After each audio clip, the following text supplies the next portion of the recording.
So I thought I have one question that I thought I would raise that in some way came to I was thinking about it through both of your presentations, and I'd really appreciate you reflecting upon. And I think after that, it might make sense to open it up, because I suspect there's lots of questions that everyone has. And I'll do my best to make sure that everybody has a chance to ask those. And I guess one of the things I was thinking about, and I was thinking about it certainly when Lawrence was first talking about the right to withhold speech. And it resonated with something I've been hearing a lot about lately in relationship to biometric data gathering, and it's the invocation of the poet and writer from Martinique, Edouard Glissant, and his writings around the right to opacity, as a kind of refusal of certain politics of recognition that we would have inherited, or someone like Charles Taylor would have written about in terms of an anti-colonial kind of struggle. And so I guess what I was thinking about, at a certain moment, the politics of recognition are powerfully operative as a mode of resistance on the part of subjects who had yet to enter into the mechanisms of, say, of the state as fully endowed colonial subjects, as fully endowed citizens, if you will. And so the ways in which a certain kind of political momentum was organized around a politics of recognition, and then in some way a contemporary notion of the political that is figured around a politics of opacity, a refusal to be captured by the biometric kind of apparatus of the state. And I'm not talking about it, when I'm talking about this kind, the biometric, the refusal to be captured. Of course, we're all probably very familiar with the ways in which there's a certain kind of the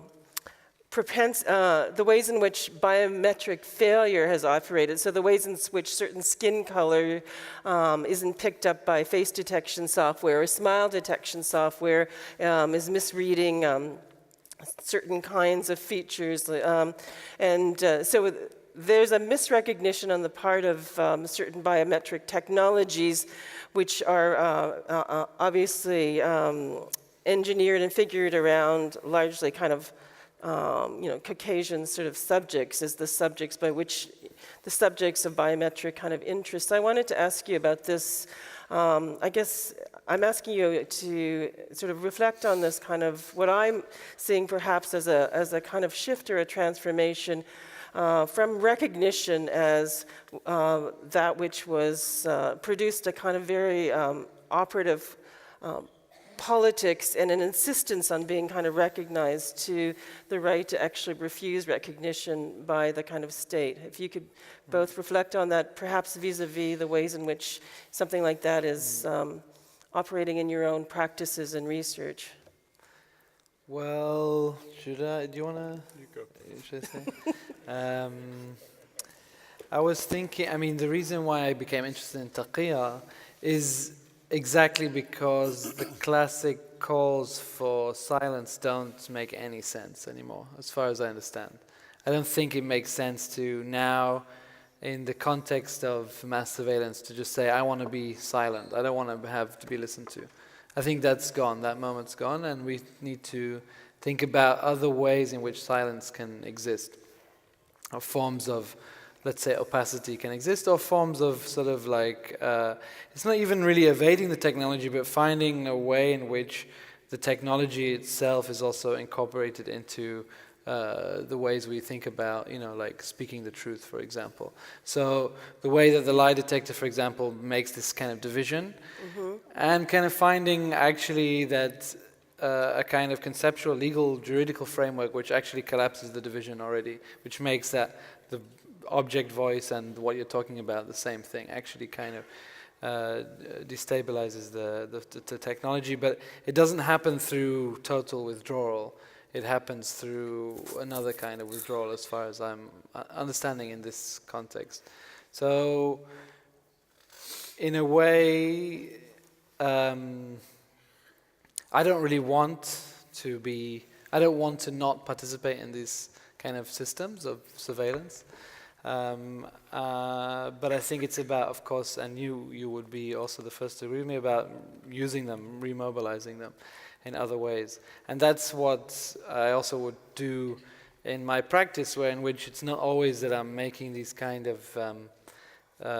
performances or essays that have to do with kind of the right to lie, but also in other contexts I'm posing very much what I believe, to the best of my ability, to be concrete truths, which have to do with certain cases, which have to do with certain claims.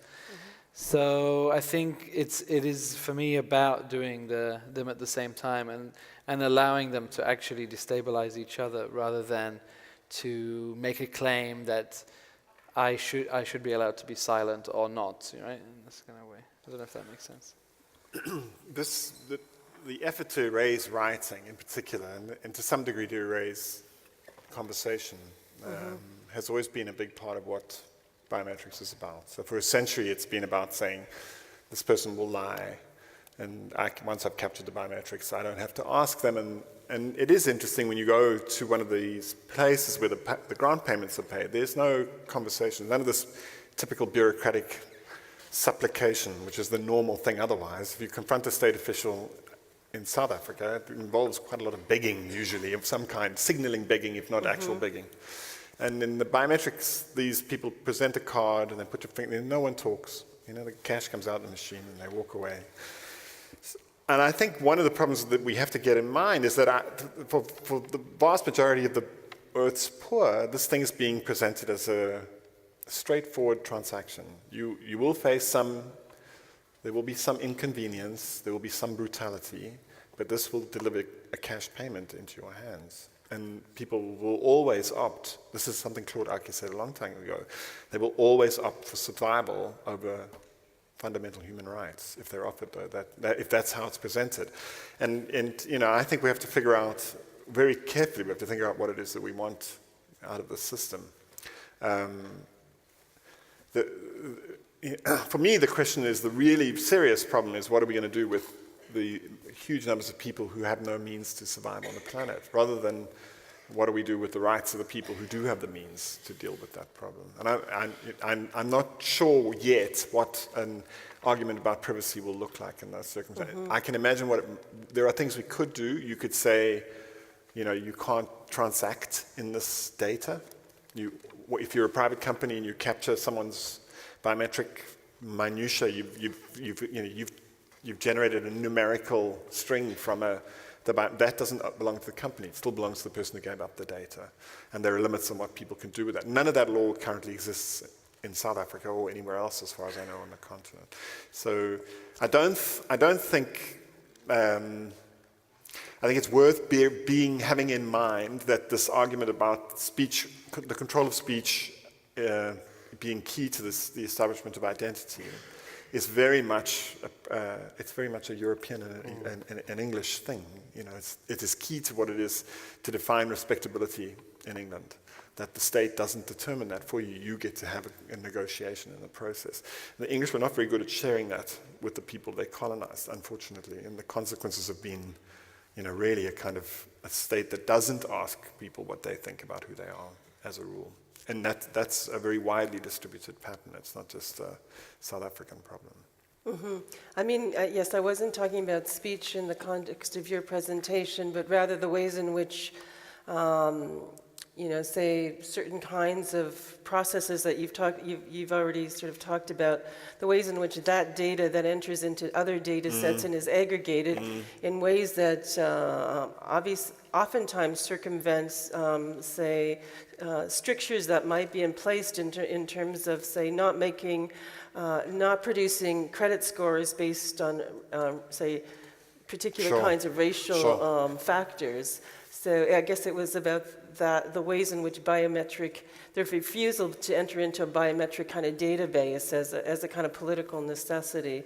But as you're saying, rightly so, when your immediate survival is at stake, it might be a luxury to be thinking in terms of the kind of like escaping the code, so to speak. But perhaps this would be a useful time to open it up immediately to some questions and. Shout loudly. Or I could certainly continue. Does anyone have a question they would like to ask either Lawrence or Keith or myself for that matter? Or a comment or a reflection?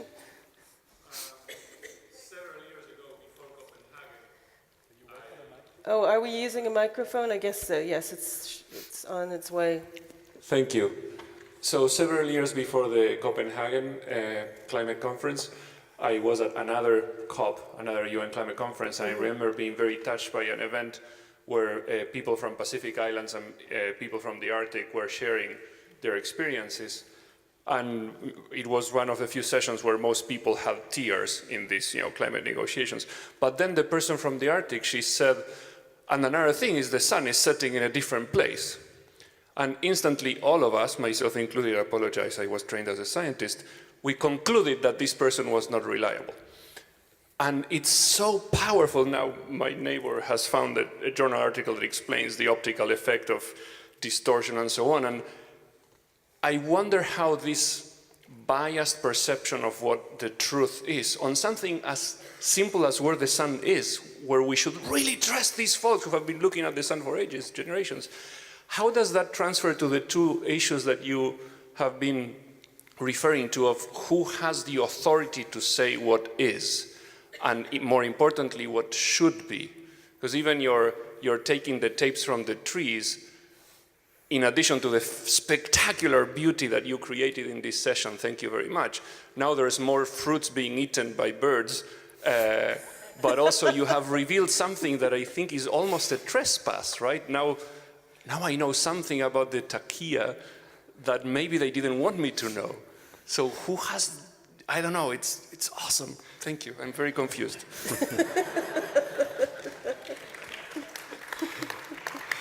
Well, I think lying is a slippery game, no? And I think that's exactly what you kind of define. So I think the relation between the sun, I mean, what's amazing about Susan's film is the end where the sun itself is actually confirmed to be the liar. And that's its kind of, that's the truth claim, if you like, of the video. So exactly when we speak about lying, we're always going to find these strange relations and these strange contradictions. So I think we need just these kind of interpretations being built between the various things. I don't think there's a point in kind of building one in narrative form, right? Mm-hmm. Between the Inuits and the Druze and the Nigerian Mastercard. But I don't know, one thing I was thinking about, I mean, also you were talking about this kind of colonial legacy. Of course, like,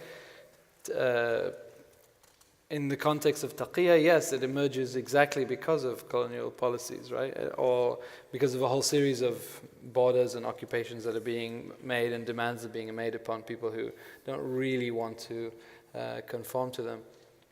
And then I was thinking about at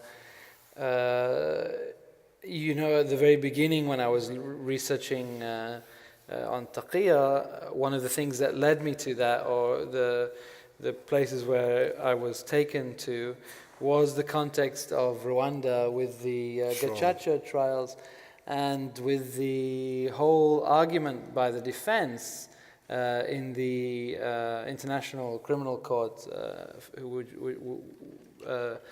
hearing the case for genocide in Rwanda, was that the argument of the defense was that Rwandans have something called ubgenge, and ubgenge is basically taqiyya.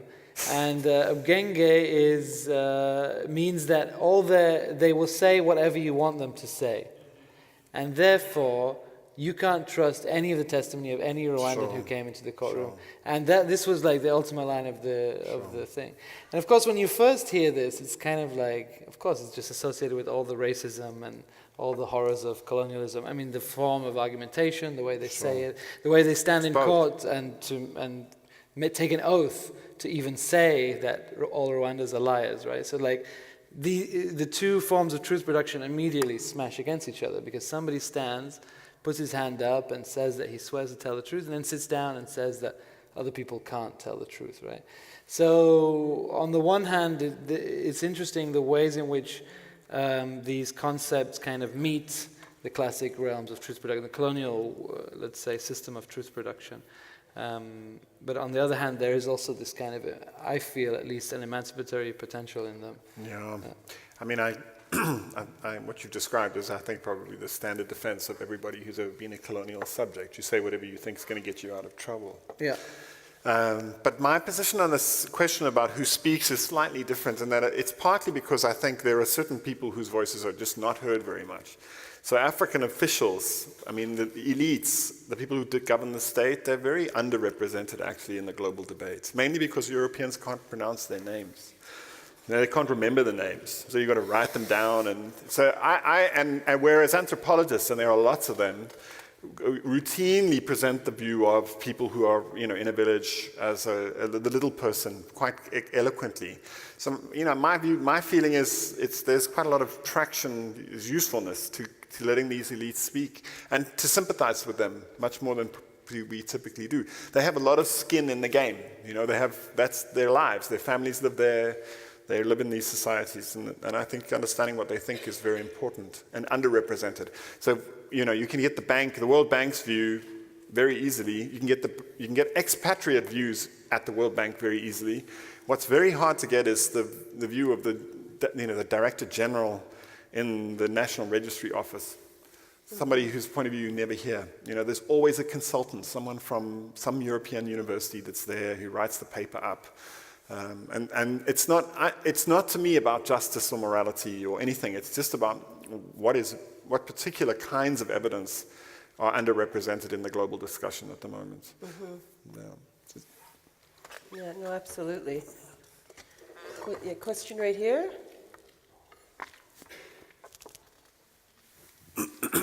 Thank you.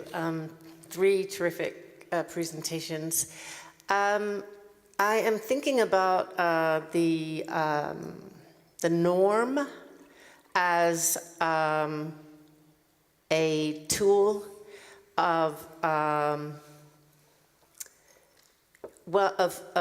coercion, and that society's always rewarded those who can most closely conform to the norms that are held up. Like, for instance, so the norms of science would not admit something like Inuit observation as valid evidence. And in these other presentations, it seems like something comes up in terms of, I guess my question is about how well does the technology read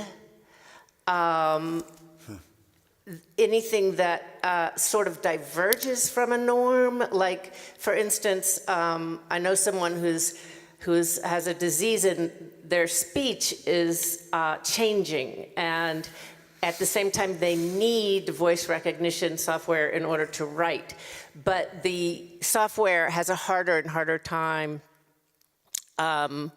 interpreting what they say, right? And so I guess I'm questioning, do these technologies further enforce? Do they further make the norm the only terms of being rewarded, as either being considered to have a truth claim or whatever? And the other part of the question is that, elites have always had ways of performing the norm. I'm sorry, there's all these internal rhymes in what I'm saying.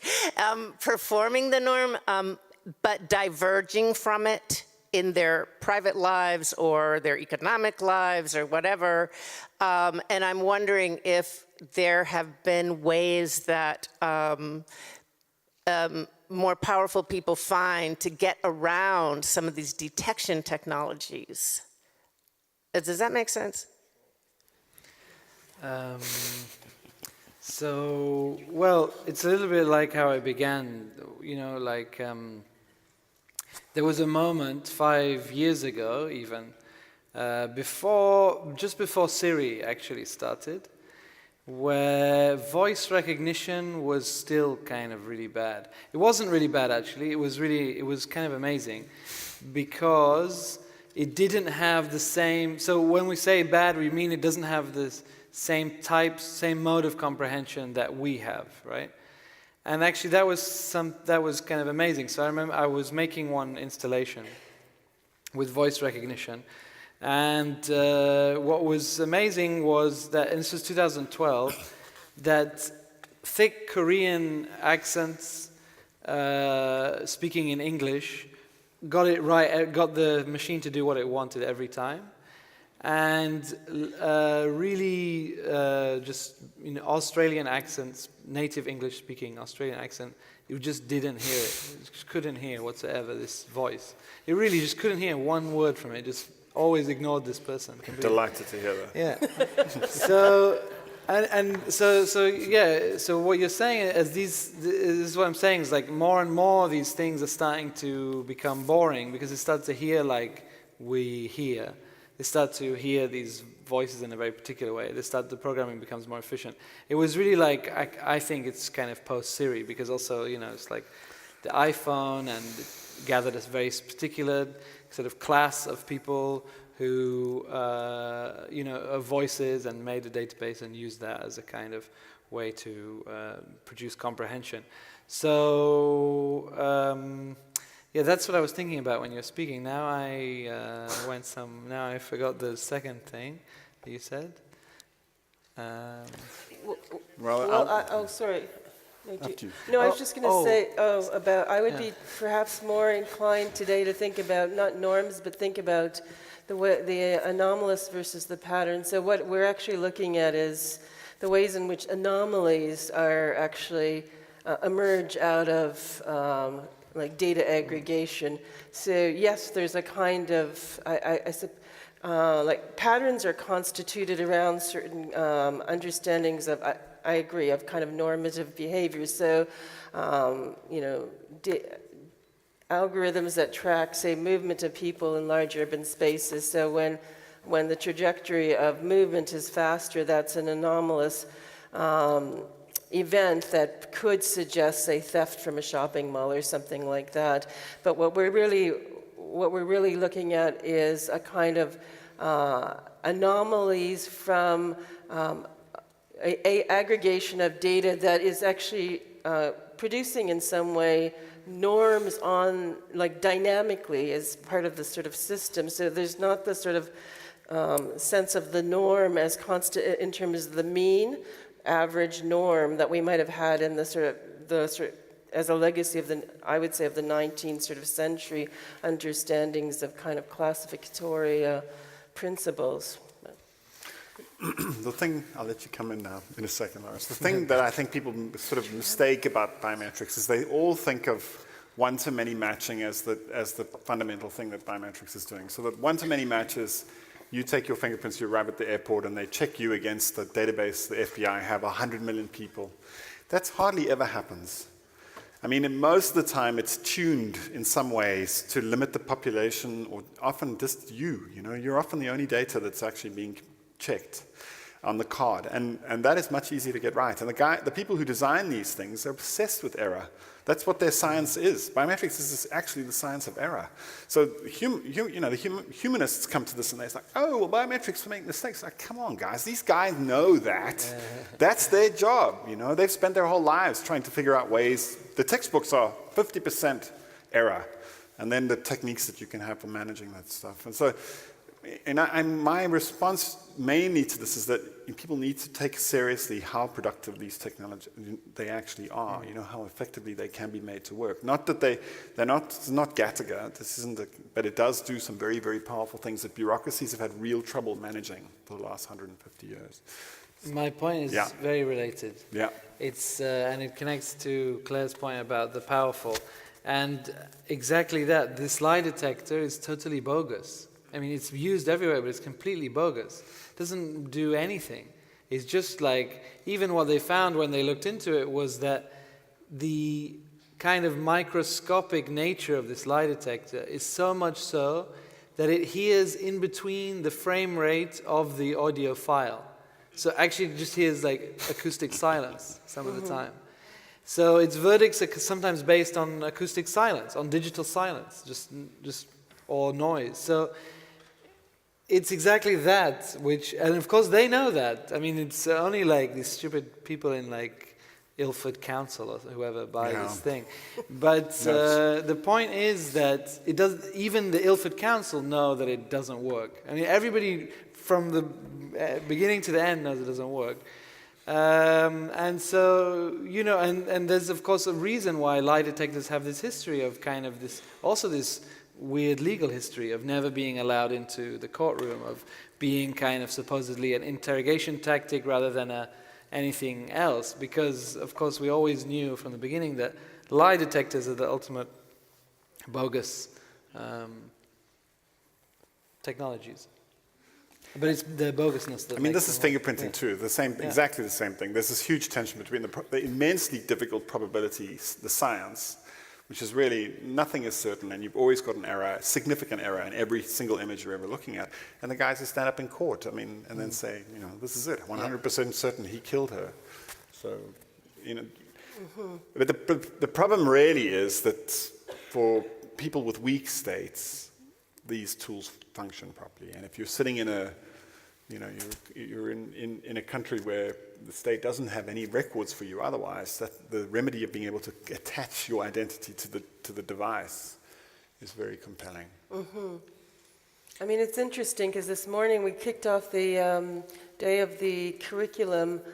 Bernd was talking about one of modernity's sort of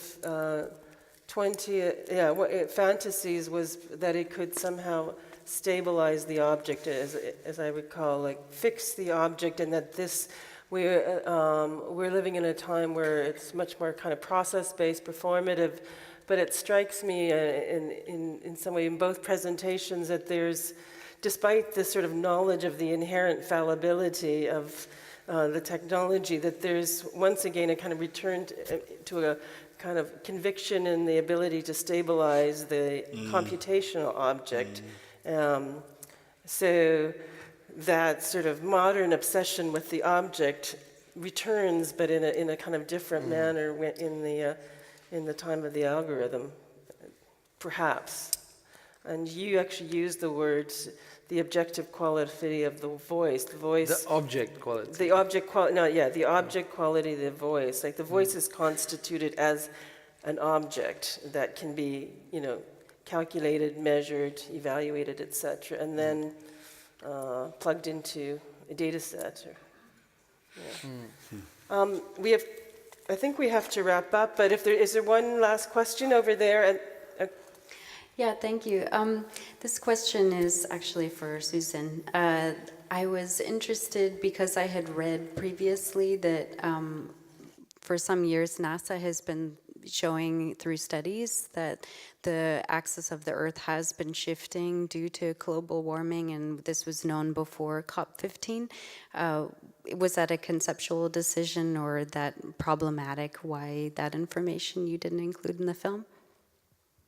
Actually, that's a good point. No, I didn't. You know, I never even thought of that, to be perfectly honest. That's the sort of simple answer, because there's oftentimes, like, we know that there, with I think with the, was it the tsunami in the Bay of Bengal, that there was another kind of recalibration of the I think it was the axis, or we lost a nanosecond of time, etc. So no, I kept the story a little bit more, more simply.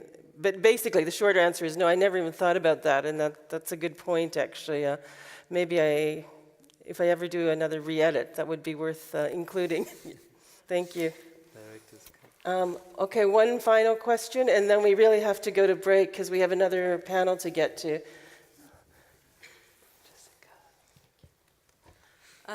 First of all, thank you.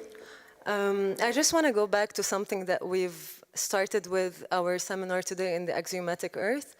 Matteo was talking about like how through metadata, like these systems of surveillance and the relationship between statistics and the state, it's not about what is being done, like what the citizen is doing, what the citizen is saying, but instead on what is being done. So in a way, then like one of the questions that I was thinking of is the abolition of language, and which I will return to. So in the audio essay of Lawrence, he's in a way like Lawrence, you're as if in a way positing language, which is this the classical medium of like jurisdictional attestation as a false witness, potentially as a false witness. But then what we look now, if we think also about what's happening in relationship to surveillance, is that it's in a way, language is as if losing its power because there is another mode of more like production of semantics that's as if like paralinguistic, because through the metadata, which in a way like surveys you and like traces your location or traces your actions, which in a way like destroys the power of language, and the content shifts into like these types of mapping that are happening within invisible code. But then also if we look at like the predominant discourses happening today within like privacy of information and also security, it's still like the content is that which being encrypted, which rendered as if like there's some sort of private language that is happening between two parties, you know, like an isolated language. So this is like the goal of encryption.